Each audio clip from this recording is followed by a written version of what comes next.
Hey guys, Aaron Cybertron Zhang here, and today James and I here on the Beastcoast channel are going to give you our general thoughts about Series 12 right now in competitive Pokemon VGC. Of course, here on the Beastcoast channel, we're aiming to do as much Pokemon content as possible. I'm really excited to join James in this video, and so would love your feedback for this kind of content. If you enjoy it, what you'd like to see us do in the future, let us all know in the comment section below. And our general goal today is just talk about anything related to Series 12, kind of podcast style. James and I are going to go back and forth on a couple of topics that we've selected for today, and this is something that I think we're eager to do more of as well. So yeah, let us know what you want to see in the future, and let's just get started. James, Series 12, we're a couple weeks in. How are you feeling about the format? What are your first impressions? I felt like my first impressions that it's a pretty overall balanced format, actually. So that's a little bit surprising. But I feel like compared to one restricted, which we'll probably talk into later, I like the series a lot more. I think that it's a bit more centralized, which I kind of like, because I feel like there's centralization, but there's also a lot of diversity. And we definitely see that in tournament results where we see like a lot of cool restricted pairs end up winning. But I really do like the idea that we have kind of like general teams and general ideas what we'll be expecting like throughout tournaments. So that's something that I always felt was pretty nice. I always really liked as well the options that we have, because I feel like in this format we have like a lot of good support Pokemon. And yeah, I feel like games are pretty steady for the most part, where I feel like it's just pretty simplified in a way where it's usually focusing on your win conditions either through your restricted pair, and you could pick between which restricted Pokemon you usually want to focus on winning the game with, or throughout Dynamax, which I think is just like really nice, I think, for the most part. For sure. Yeah, I think for me personally, when the format was first announced, I thought I'm like, oh, you have two restricted Pokemon, Dynamax is allowed. Like, I feel like games will end really quickly. And I think the first couple of games I played in Series 12, like, they were all like 15 plus minutes. And I was like, wow, like, it's actually not as fast paced as I thought it would be. Now, that's obviously not always the case. Some teams in the format are very, very hyper offensive, but I was actually pretty pleasantly surprised by that, where I was having games, go on for a really long time. And yeah, I think, there is a lot of really strong bulk in the format. And overall, I've definitely enjoyed it. I think, like you said, the centralization is definitely there, for better or for worse, right? I think actually often a lot of high level competitive players would prefer there to be a little bit more centralization than just a completely open format. So I think from the content creation perspective, I liked it when, you could use every restricted Pokemon and it would be decently viable. That's a little bit harder now in this format. But overall, I've definitely been having fun. And, I'm not a huge fan of the dual restricted formats just historically. 2016, I didn't play too much. In 19, I didn't play at all. But James, I know 2019 really one of your best formats in your career. And so I know you have very fond of the dual restricted format. Actually, it's kind of funny because a lot of people think I like 2019 a lot, but actually it's like one of my lower I think it's just one of my lower like general seasons, I think, in general, not from results wise. I'm talking about like formats wise. I think that 19 was actually one of my least favorites. I didn't actually like Sun much at all. I Moon was actually one of my least favorite formats of all time. Ultra kind of grew on me, but I felt like that was mainly because I think I had some of the best tournaments games in 19. I really enjoyed the tournament games.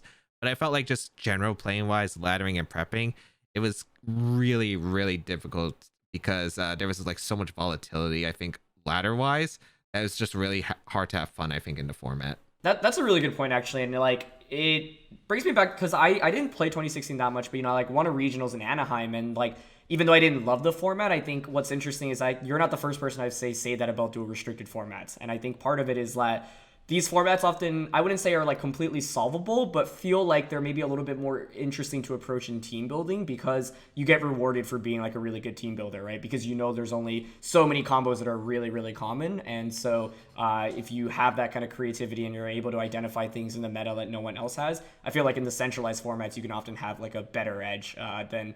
Yeah, and team building, I feel like nowadays is more important than ever, since the average battling capabilities of the average player is a lot higher than I feel like it used to be. Yeah, especially I feel like it's really rewarding to know the ins and outs of your win cons, especially with each of your restricted Pokemon. I feel like that was the thing I did a lot in 19, is where I understood most of my matchups, and I pretty much understood what I needed to do to win. Sometimes I just wouldn't bring one of my restricteds as well, and that would really contribute. But speaking of we have two restricteds here.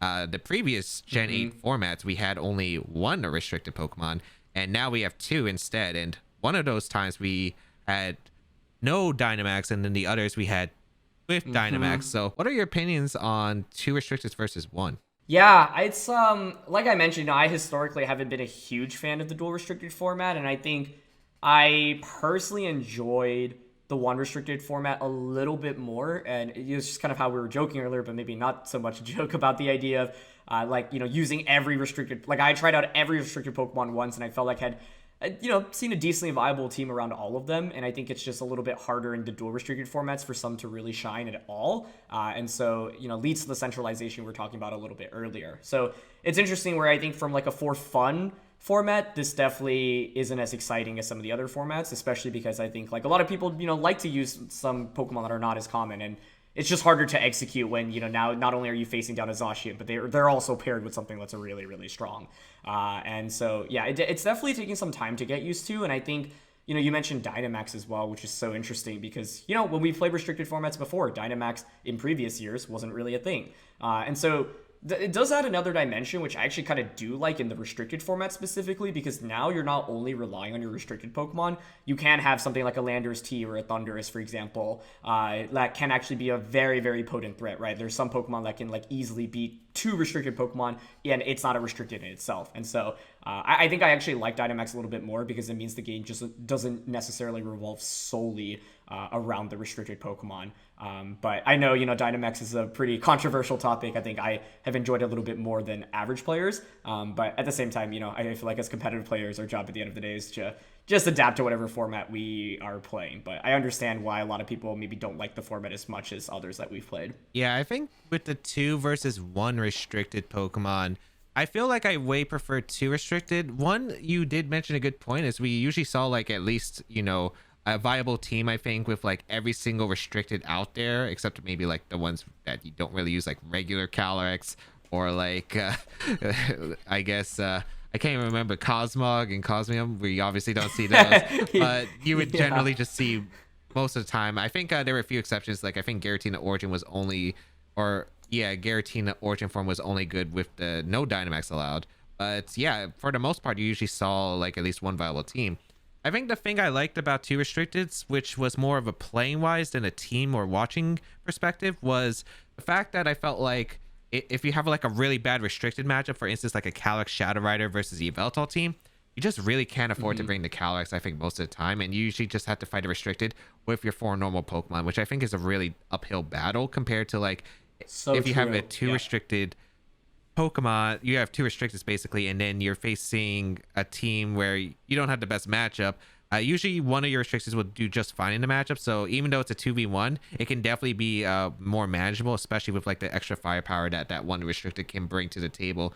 So that's something I found a lot of myself doing in 19, and I think that definitely applies here to the current format that we see here. That part was really true about how like with 1 restricted Pokemon, it sometimes felt like, if you had a bad matchup, like you just can't bring the restricted Pokemon at all.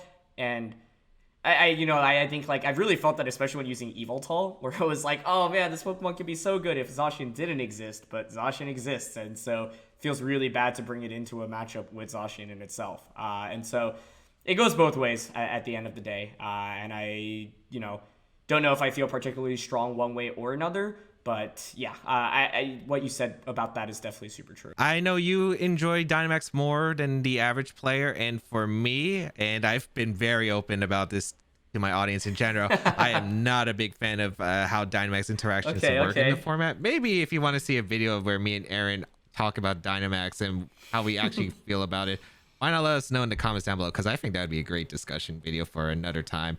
But for sure, for me, I felt like Dynamax, this is like one of the series I can actually like, yeah, I think Dynamax is all right in this format. I actually don't mind it being allowed. And I think the main reason is, I think with like a lot of the firepower, especially with Zacian being a thing and how bulky that Zacian just naturally is, and a few others, I think it would be really hard to play against Zacian without Dynamax. Sure, the Behemoth Blade kind of neuters, I think, like a lot, especially ignoring the Dynamax, bulk you would get, because it does boost in power. But I feel like for the most part, it's acceptable because you can like survive the attack, and then you get a really powerful hit off, whether that's the speed increase, which like makes your partner Pokemon that can actually handle Zacian but doesn't survive attack, maybe like revenge KO the Zacian in a different turn, or just getting enough firepower, for instance. Like we're not KOing a Zacian with Precipice Blaze or Earthquake because of grassy terrain support, as well as like the fact that Zacian's just really bulky. However, with the Max Quake option, Zacian's now threatened. And I think that's like a really important part, because I feel like Zacian would be even more insane with like no restrictions allowed, even though it's really popular right now. I think like Dynamax kind of helps control that. And yeah, as you mentioned before about like having Dynamax Pokemon being win conditions instead of just having the restricteds be as a win con, I think that's like a really nice thing to have with this secondary option. Yeah, there are still some problems with Dynamax that it does bring. For instance, Zacian and Thunderous incarnate form with Defiant, I think is like a really hard pair to deal with because of like Airstream. There's Max Knuckle support. It's just really good support for the Zacian. But I think it's like a lot easier to handle that kind of combination than like a Zacian with like a Scarf Kyogre under Tailwind, where like most of your things probably don't survive any double up regardless, and it's pretty much impossible to stop from there. So there are downsides, but I think for the benefits, I think there are more benefits actually this time around.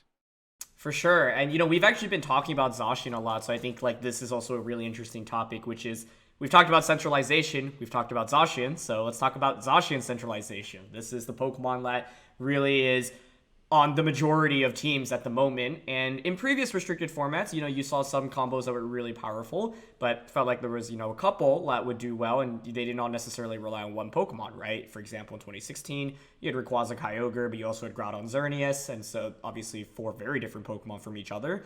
But in this format, it feels like Zacian is on, you know, at least 50%, if not more, of teams. And when I was playing series, you know, 8 and 11, when we just had one restricted Pokemon, even back then, I was like, man, like, it just feels bad to not use Zacian because Zacian is so strong. And that really continues to be the case. So what do you think about the centralization in general? And do you think that this is something that is going to change as the meta evolves?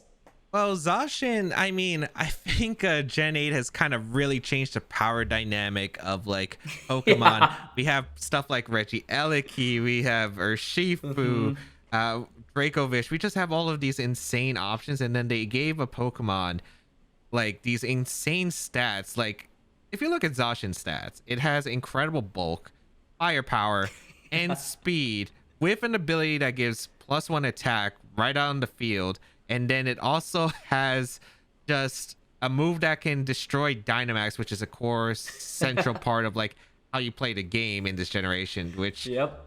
it's just a mon that's like too good to pass up, really. I feel like it does so well.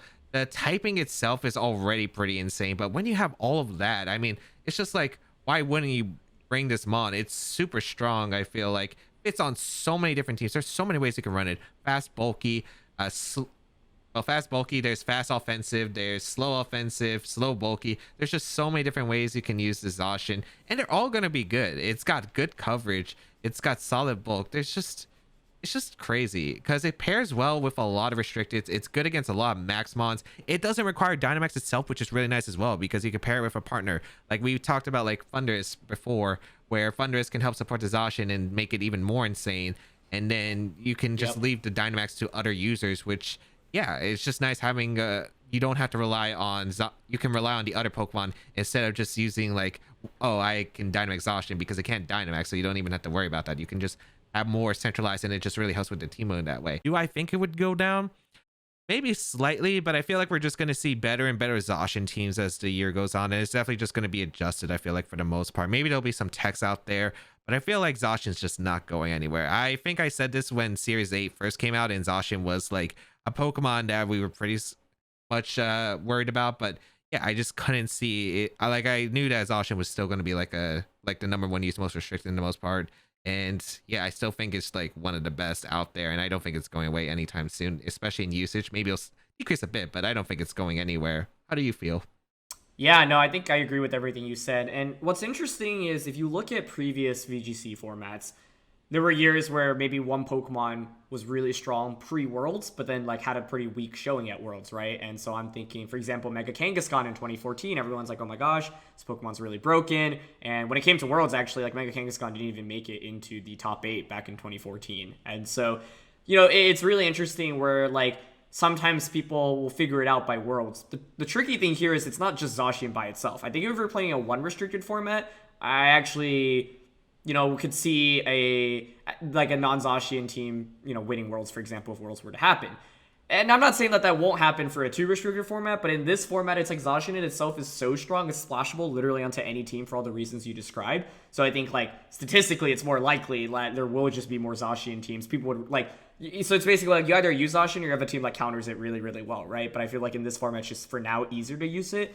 That being said, I think like, if, going all the way up until Worlds, which will be like several months from now, I could see people, having a team that has a pretty neutral matchup against a lot of non-Zacian comps and then like a favorable matchup against a lot of the more popular Zacian duos, right? So maybe that entails something like Calyrex Groudon, or, I've had my eye out on like Lunala, for example, plus Groudon, a duo that did very well back in 2019. And so, yeah, it's hard to say, but I think if I were to bet on it, I would, think it's more likely Zacian will continue to stay around, and even if it like doesn't win events, like I think it'll like be in the majority of the top cut teams. And I think what's interesting is in these early meta tournaments we've already seen like Zacian plus Palkia win, Zacian plus Kyurem-White just recently won the Hatterene series, and so yeah, it just goes to show like Zacian just enables everything else to be so much stronger. And it's like if you're not using it, you probably have to have a pretty good reason when specifically competing at a high level, right? Just because like if you're trying to win a tournament, for example, you want to use the best tools at your resources, or the best resources available to you.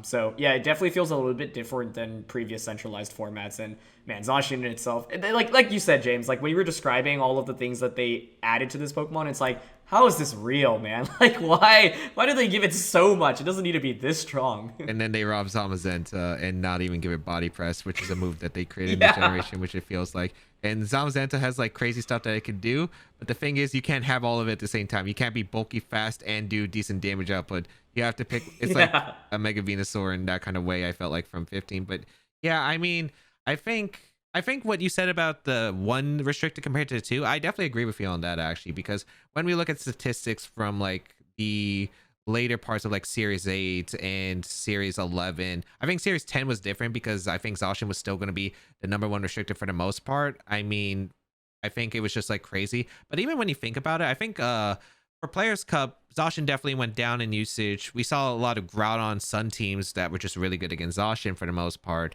And then the winner was actually of the Players Cup was a Kyogre team, which was completely different. So I think it definitely makes sense for like a 1 restricted. It's definitely possible because I think Kyogre is still really good. Groudon with Sun is still really solid in 1 restricted. But when it's 2 restricted and Zacian just like really pairs up well with like every other restricted, yeah, I think it'd be pretty insane for that kind of part. But yeah, we were talking about like, we've been comparing a lot of the series compared to like previous restricted formats for the most part. And yeah, we've definitely compared it a lot to 2016 and 2019 as well, since 2019, I think we have a lot of knowledge about. 2016, we played a bit, you casted a lot.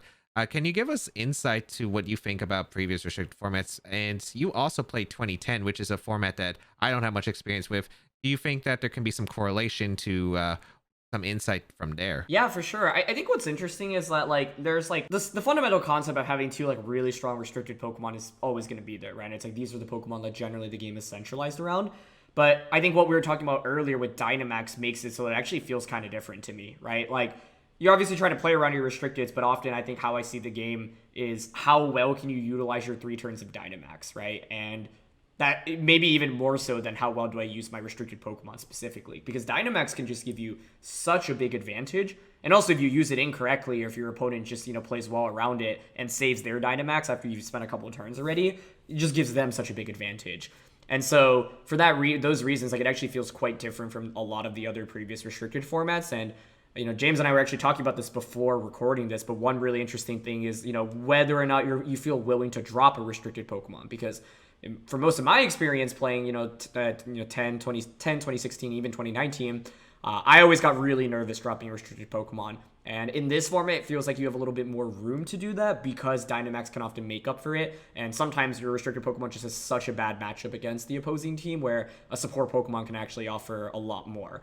But James, like I'm curious what you think about, whether or not you feel like that really is the case, or whether or not, the idea of dropping restricted Pokemon isn't something that you think is like new to this format. Yeah, I'm a little bit different. So for instance, I think one of the big things about 2019 is whenever I was really known for, I think most of the season, I would use 1 team for the most part. and it was a Xerneas Kyogre team. And for a lot of situations, actually, I usually only brought one restricted to a lot of different matchups because I just felt like I could support like that one restricted to do really well compared to like if I bring both restricteds, I usually have a bit of a liability and I can't support the other restricted as well. So I would usually try to focus on setting up one restricted at least, and sometimes I would do that through my other restricted as well. Like sometimes I would use Kyogre just pressure with Water Spout for Xerneas to set up Geomancy, or the other way around where I use Xerneas Geomancy to set up for a Kyogre late game sweep. And I feel like in this format, yeah, I think it kind of is similar too. I feel like I definitely have played that sort of form before, especially with support Pokemon. It really depends on the team, of course, but there are some cases where I'll just prepare my win con. But I think what's different here is, yeah, I do agree that you could use Dynamax as a different win con as well, because you don't always have to use your restrictors as your win con now. You can rely on your Dynamax mon, especially if it's a mon that's really powerful with these Dynamax slash Gigantamax forms. I mean, that's definitely a win con you can definitely prepare for. But I think there's like definitely some options. It really just depends on how well you know your team, and I think knowing your team's really important. And yeah, I think one big difference I think I've noticed about this format is when I play 2019, I usually had to make a lot of reads for the most part. And I feel like I usually just always had to keep up the pressure, and usually games wouldn't really like swing if I got one read wrong, but if I got multiple, then yeah, it starts snowballing out. But that's like a lot of games, especially with these highly powerful Pokemon, right? This format, I feel like you could have like a pretty big lead, you could be overwhelmed, but I feel like this is a thing with Dynamax as well, where one turn, and I mean one turn, can just swing the game completely the opposite way. Like you could be winning throughout like 90%, you could be getting every read right, and then it's just one turn, it flips, and then you just find yourself in a terrible spot or just a game losing position.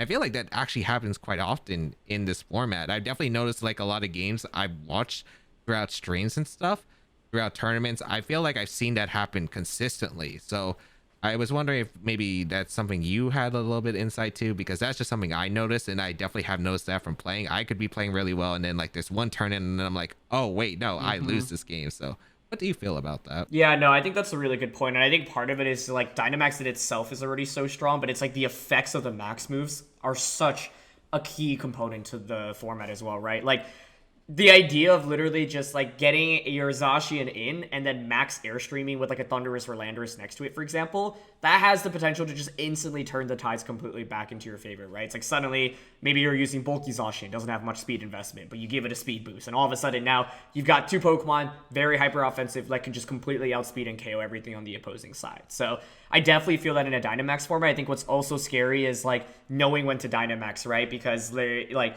knowing when to Dynamax and also who to Dynamax, right? Because like a lot of teams will often have a lot of options, and so being able to assess like the state and identify when you can safely do it and like get value no matter what the board positioning is, like that's often really difficult but can be really valuable. But there's just you're playing with Pokemon that are so strong, like so much offense, and it's like because of the nature of the restricted Pokemon, like even Dynamax Pokemon aren't guaranteed to stay on the field for 3 turns, right? I actually think about like the best of 3 that we did where I was using like Regigigas, and I was like, okay, well in other formats like Gigas, Dynamax doesn't really have to worry about too much offense or getting like KO'd immediately, and Weezing also like doesn't have to worry about getting one shot as much as it does in a format where you not only have to go up against Dynamax but also restricted Pokemon. So it's like you just have less room for error because of how quickly like a Pokemon can faint because of just the natural power, of the format. So I definitely agree with everything that you said there, and like, makes it harder, right? Like Pokemon's a game where one turn can swing a battle immediately, and it feels more apparent, I feel like, often in this restricted format. So I think the final topic that James and I want to talk about is kind of just what we notice about the meta at the moment, and more specifically talking about like niche picks and Pokemon that have caught our eye, either ones that maybe are doing well here that haven't done well in previous formats, or just kind of interesting Pokemon. So James, what comes to your mind here? There's quite a few, I think. I think there's been a lot less of a support Pokemon as of recent. I mean, we still see like Grimmsnarl, we see Incineroar still used, but I feel like there's been a drastic decrease of like Pokemon. For instance, Amoonguss is a Pokemon that was like really common back in the 2019 format, and I feel like there's not many Amoonguss going on. I feel like it's probably the power that Dynamax, right? Because like you have Airstream and the Behemoth Blade. And then I've actually I don't know. I've been playing with Incineroar a lot because Incineroar is just a really good Pokemon in general. I think we all know about this. But Shocker. it's actually funny because I don't find it like necessary at all on teams anymore. I feel like it's still good staple glue, especially with Fake Out, but like I definitely feel like it's way underwhelming for the most part compared to like other formats, especially in this one with like all the power. So I don't know. I just haven't really liked it as much. But yeah, there's definitely some other Pokemon. I think there's like room for a lot of cool Pokemon as well. Like a lot of unique Gigantamax Pokemon. Like we saw Blastoise being picked up pretty early. I think like Yep. Porygon 2 has been kind of like overlooked because I feel like Trick Room isn't that bad in this format, but I feel like everyone's usually focusing on more of the hyper offensive modes. And then I think one big Pokemon I've noticed that we've seen a lot more of compared to like previous restricted formats. We've seen it a little bit before, but Ditto I think has been a pretty common one recently, especially with the Choice Scarf, because with Ditto you can trace like Dynamax boosts that the opponent has, and of course it has some really interesting applications, especially with like Zacian, because you can transform into their +1 Zacian and the ability activates again, so you have a +2 Zacian immediately available on the field. And I think that's like something that's been like really incredible for Ditto. I think in this format it has like a pretty strong option. I think in this format it's a solid pick. Yeah, I agree with all of those. I was actually, Ditto was one of the ones I had my eye out on as well. I think what's interesting is, after playing all these other restricted formats, like I don't know about you, but I feel like I've noticed a lot more like Ferrothorns and Gastrodons pop up recently. I think partially to counteract a lot of these Zacian and Kyogre teams, so that's not really surprising. I think the item Focus Sash in itself actually deserves a mention. It's not anything surprising, but Sash in itself, I think, can like be so strong in just like stalling out a turn of Dynamax or allowing you to obviously survive a big attack. And in this format where I think Dynamax matters even more, I've had a lot of games where it's like, man, if this Regieleki isn't Focus Sash and I one-shot it, this game's just over because I overwhelmed them with offense. But then, of course, they had the Focus Sash, so it's like, oh no, not only do I knock them out, but they maybe get an Electro Web off, and that completely turns the tides of the battle. So Sash has always been a really good item, but it feels like even stronger to me. Just even with all the residual effects, right? Like Charizard, Venusaur, Blastoise, Colossal are all still really good in this format. Even with that, though, I think Sash like is still an item that I often run into that kind of gives me trouble. And you touched on Trick Room earlier, and I think Trick Room is also just a really interesting concept that has always been really good in VGC, but like you mentioned, like definitely a little bit underexplored at the moment. And I think part of the reason is because a lot of the Zacian teams I see lean more towards like hyper offensive or like bulky offense, but don't really have like a Trick Room component, partially because Zacian is obviously really fast, and so you generally don't want to use it under Trick Room. But that's where I think some of like the Trick Room setters that are restricted Pokemon are interesting. Things like Dialga, for example. I'd say like the restricted Pokemon I've keeping my eye out on outside of the really common ones. I'm like interested in Dialga. I'm interested in Solgaleo, Kyurem-White. Those are definitely some. Palkia, for example, as well, and like Lunala. And so they're like, I think like, even though there's a clear like top 4, top 5 in terms of restricted, so like I think the pool runs pretty deep after that, and that's apparent in like tournament results as well. And then I think finally, just interesting Pokemon. I mean, Seismitoad was already picking up in like Series 11, but I've seen a lot of it in Series 12, which I think is cool because this Pokemon hasn't really been super viable in like previous years of VGC. But yeah, I'm like just curious what niche Pokemon people discover, because right now it feels like there are a couple that have maybe been reintroduced into the format, but for the most part, people are still using things that like we haven't really been super surprised by. Nothing like no like brand new picks that I just like have never seen ever before. And so I'm curious what people discover in that regard. Yeah, for sure. Also, item topics. Yeah, like Focus Sash is definitely a big one. You see it on a lot of Calyrex teams, especially. And then I think another item's just been affected in general is going to be like berries in general. I feel like citrus berry and also like we see some other berries, specifically like lumberry, which is a big one, kind of been decreased a little bit in usage. And I think, of course, Calyrex might be a little bit for that because of the fact that it has Unnerve as part of its ability, which makes it really difficult because Will-O-Wisp, you basically can burn them and then you don't have to worry about the lumberry proc unless they are able to knock out the Calyrex immediately, which I think is pretty big. And yeah, I think that is something that I think is pretty interesting. You see a lot less citrus berry, lumberry. You see a little bit less bulk, I feel like, because a lot of like slower paced teams, especially with Trick Room, usually carry a citrus berry. And I feel like Focus Sash is also like, yeah, again, a big component to like maybe like an NDD, because you want the follow me user in a lot of cases to survive 2 hits, for instance.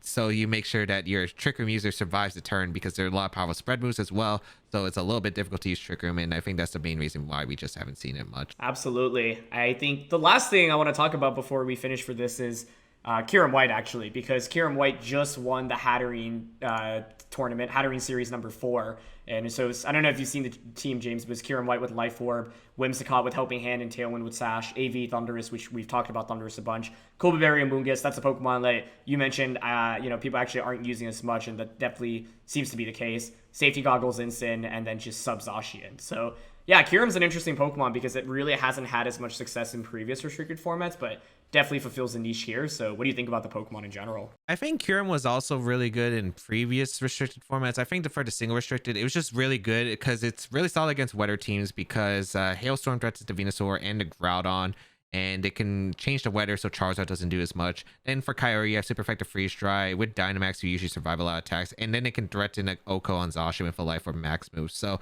it's definitely a Pokemon that's definitely viable. The only issue, of course, is it does get knocked out by Zacian, and Zacian is literally everywhere. So for teams, you're going to have to put in a little bit extra work of protecting the Kyurem. You're probably going to need at least some form of way to outspeed it. And then if they have like Tailwind, you're going to have like fake out pressure. You're going to have redirection. Maybe you'll have screens, but I think even with screens, like Behemoth Blade's still doing an absolute disgusting amount of damage. So I think there's a lot of Pokemon that just are like that.